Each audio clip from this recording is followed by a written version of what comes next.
Salve, salve tricolores, sejam bem-vindos a mais um vídeo aqui do canal. Se você é novo por aqui, não esqueça de se inscrever aí embaixo, deixa o like no vídeo e me segue lá no Instagram, AlemãoSPFC. E agora sem enrolar, vamos pro vídeo de hoje, desejando uma excelente quarta-feira, que Deus abençoe o nosso dia, São Paulinos e São Paulinas. Finalmente está encerrada a data FIFA, né? Ontem a seleção brasileira perdeu para a Bolívia, né? Na última rodada das eliminatórias, que foi a pior desde este novo formato. Mas ainda bem que acabou, né? Que a data FIFA às vezes fica meio chato. A Venezuela do Ferrarese, que eu torci bastante por conta dele, ser um cara gente boa demais, acabou não conseguindo a vaga nem na repescagem, né? Era a primeira, né? Poderia ser a primeira Copa do Mundo da história do país, mas acabou que a Bolívia ficou com a vaga da Venezuela ali para a repescagem. São Paulo entra em campo somente no final de semana, né? Este meio de semana tem Copa do Brasil, né? Então alguns jogadores já estão voltando igual maluco aí para poder estar em campo, né? Quem estiver à disposição. Então, como São Paulo não está na competição, só joga no próximo domingo. Fechou, rapaziada? Então, teremos São Paulo e Botafogo às 17h30 neste próximo domingo. O treino segue a todo vapor. Temos as novidades do Arboleda e do Marcos Antônio, né? Ficando à disposição aí do técnico Hernan Crespo, né? O Crespo que já vem contando com um elenco totalmente diferente do que foi o último jogo contra o Cruzeiro e o próximo jogo contra o Botafogo. Só dos jogadores lesionados, o Wendel, né? Mais uma vez fica à disposição. Marcos Antônio, Arboleda, o Oscar ainda nessa fase final, fora os reforços que chegaram, né? Mailton, tem também Rigoni, tem também o Rafael Tolói, que também já fica à disposição. Então é um São Paulo pro próximo jogo com muitas peças, mas sem o Henrique, né? O Henrique que está neste momento oficialmente confirmado como jogador da equipe do CSKA. Galera, eu queria trazer um ponto para vocês. Ontem teve uma entrevista aí, né, do presidente Júlio Casares, que ele falou que o maior ponto que o São Paulo não contratou o Marcos Leonardo foi o vazamento antes da informação. Acontece o seguinte, a culpa não foi do vazamento, porque o vazamento acontece em praticamente todas as negociações, uma ou outra que você pode pontuar que não acontece um vazamento. Fora isso, todas as negociações antes elas são vazadas. Por exemplo, eu vi a entrevista aí do Hernan falando, não é culpa, né, do vazamento. O Palmeiras, quando foi contratar o Vitor Roque, a informação vazou. E o Vitor Roque está aí hoje vestindo as cores do Alviverde. O Andréas Pereira, a mesma coisa. A informação também vazou e o jogador também foi contratado pela equipe do Palmeiras. A diferença é que o Palmeiras tem dinheiro. A informação vazou, só que o que era pedido é tanto, o Palmeiras chegou com tanto ali, contratou um jogador, seja o Vitor, seja o André, seja qualquer das últimas contratações que o Palmeiras fez. A informação do Marcos também vazou pelo lado de São Paulo. A diferença é, não tem dinheiro. Então, essa é a situação do tricolor paulista. Aí fica vendendo os jogadores aí a preço de pinga, né? Porque 6 milhões de euros no Henrique é até uma falta de respeito com o torcedor. Eu acho um absurdo uma venda como essa, deveria, mano, ter um estatuto aí que, mano, tem coisa que não é simplesmente inaceitável, né? E agora o Marcos Leonardo tá oficialmente confirmado, emprestado para a equipe do Neon, né? Neon é uma outra equipe do futebol árabe, os jogadores estão emprestados até o término da temporada. Eu acho um desperdício tremendo de futebol pro Marcos Leonardo, né? Já é um desperdício o jogador ali no futebol árabe, a gente sabe que é um futebol totalmente inferior às outras ligas, e ainda mais em uma equipe que ele não vai aparecer. Isso aí é certeza que ele não vai aparecer por lá. Um jogador que tinha chances, né, de disputar a Copa do Mundo, que tinha chance de aparecer nas próximas convocações. Eu acho um desperdício. Com certeza o Marcos Leonardo não queria, né? Ele deixou muito claro, né, que o seu desejo de vestir a camisa do tricolor, lutar por Libertadores e tudo mais. E agora eu acho engraçado, né, rapaziada? Eu acho engraçado essa declaração do presidente, que está neste momento afundando o São Paulo em mais dívidas. Porque ele fala, não, a gente vai ter que vender o Alves porque a situação financeira está complicada. Vamos vender então, vender o Alves de graça, né? Beleza, aí daqui a pouco, vamos ter que vender o Ferreira porque a situação financeira está complicada. Vendeu também o Ferreira.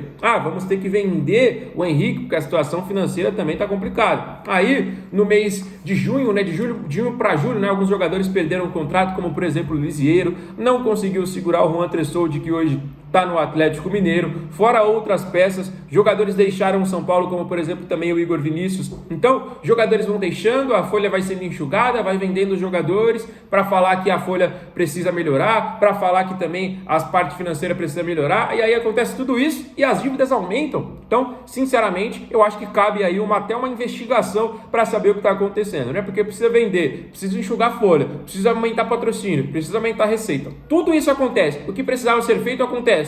E a dívida aumenta, a situação piora financeiramente. Então, o que está acontecendo aí? Perdemos mais um jogador, né? Perdemos mais um jogador, porque se o São Paulo tivesse o dinheiro ali para investir, com certeza o Marcos Leonardo hoje já estava até treinando com a nossa camisa e preparado para o próximo jogo de domingo. Fechou, rapaziada? Então, essa é a informação aí do Marcos, encaminhado com a equipe do Neon FC, também da Arábia, né? O jogador emprestado agora de maneira confirmada. O que vocês acham aí sobre esse vazamento? O que você acha sobre essas informações? Foi de fato isso que ocorreu com a equipe do São Paulo que o prejudicou? O que você pensa sobre isso aí? Tá bom, galera? Vamos falar mais um pouquinho sobre o Campeonato Brasileiro, né? Não é o primeiro campeonato pós-data FIFA, como eu disse para vocês, temos aí a Copa do Brasil, mas como não estamos participando, né? Mas diferente do nosso adversário, o Botafogo joga e joga valendo tudo contra a equipe do Vasco, né? Um jogo que vale vaga não só na semifinal da Copa do Brasil, mas é um clássico que vale muitos milhões. Quanto mais você avança na competição que mais paga, obviamente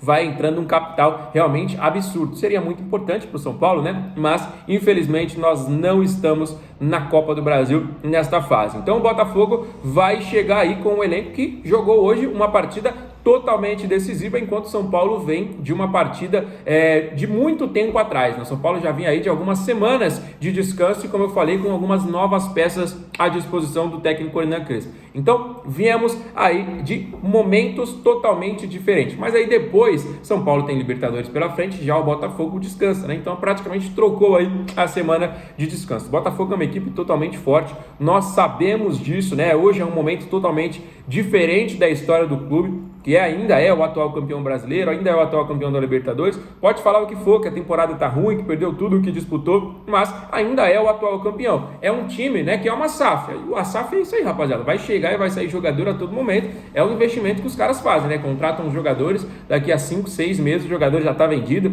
já tá em outro clube, né? Então, esse aí é o momento da SAF. Falando nisso, né, na SAF ainda existe uma nova votação hoje para a venda, né, das categorias de base. A primeira votação do conselho ela foi aprovada, hoje tem uma segunda votação, mas depois dessa negociação com o Henrique, o clima é totalmente desfavorável à votação ser aprovada, né? Porque como a votação foi aprovada na primeira, né, a expectativa da segunda era também ser aprovada, e aí já organizar todos esses trâmites aí que a gente sabe que é um pouquinho mais complicado. Mas depois dessa negociação do Henrique, a torcida ficou tão revoltada que algumas pessoas, né, que vão votar, alguns conselheiros e tudo mais, o pessoal envolvido diretamente com o Cotia está contra essa negociação, vamos dizer assim, né? Porque hoje, a princípio, é a possibilidade de investimento, ainda não é o dinheiro sendo injetado, como, por exemplo, está sendo conversado bastante com o Marinakis, né? A conversa está praticamente acontecendo a todo dia e esperando, né, essa segunda votação de fato ser aprovada, né? Mas com essa negociação,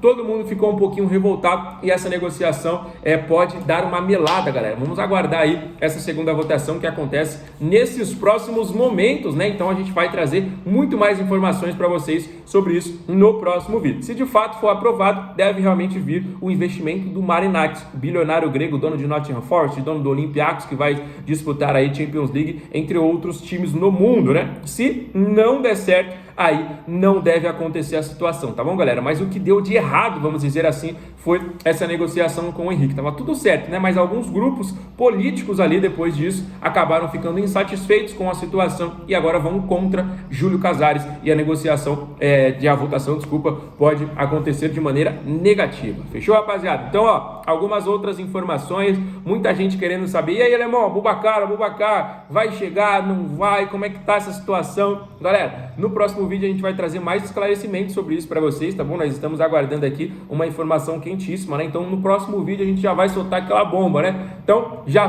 fique ligado no próximo vídeo que vai acontecer muita informação importante, principalmente sobre esse camisa 9, até porque o prazo, né? O prazo até dia 12, que é conhecido também como sexta-feira, conhecido também como depois de amanhã, tá correndo. Relógio não para, meu amigo. Relógio não para. A gente sempre fala, né, que o tempo é implacável, ele chega mesmo, ele chega e o tempo tá passando, né? O São Paulo tá aí dormindo, às vezes fala que tá satisfeito com o mercado, às vezes procura ali, faz algumas sondagens. O Abubakar foi procurado, o Paco Alcácer foi procurado, outros nomes também foram sondados, tá bom, galera? Então, hoje o nome mais provável é o do camaronês Abubakar, tá bom? Já esclarecendo esse ponto para vocês, que o jogador tem interesse em jogar no futebol brasileiro. O jogador aceitou essa proposta do São Paulo de 900 mil por mês, é um salário alto, né? Mas bem abaixo do que era o salário dele de cerca de 1,5 milhão, né? Então aceitou reduzir para 900, aceitou a proposta, o projeto de jogar no futebol brasileiro. Em breve, mais informações para vocês. Fechou? O vídeo vai se encerrando, mas não esqueça de dar aquele like, deixar os comentários sobre os assuntos que a gente conversou aí com vocês e não esquece também de compartilhar com seus amigos. Fechou? Fiquem com Deus, um grande abraço, valeu!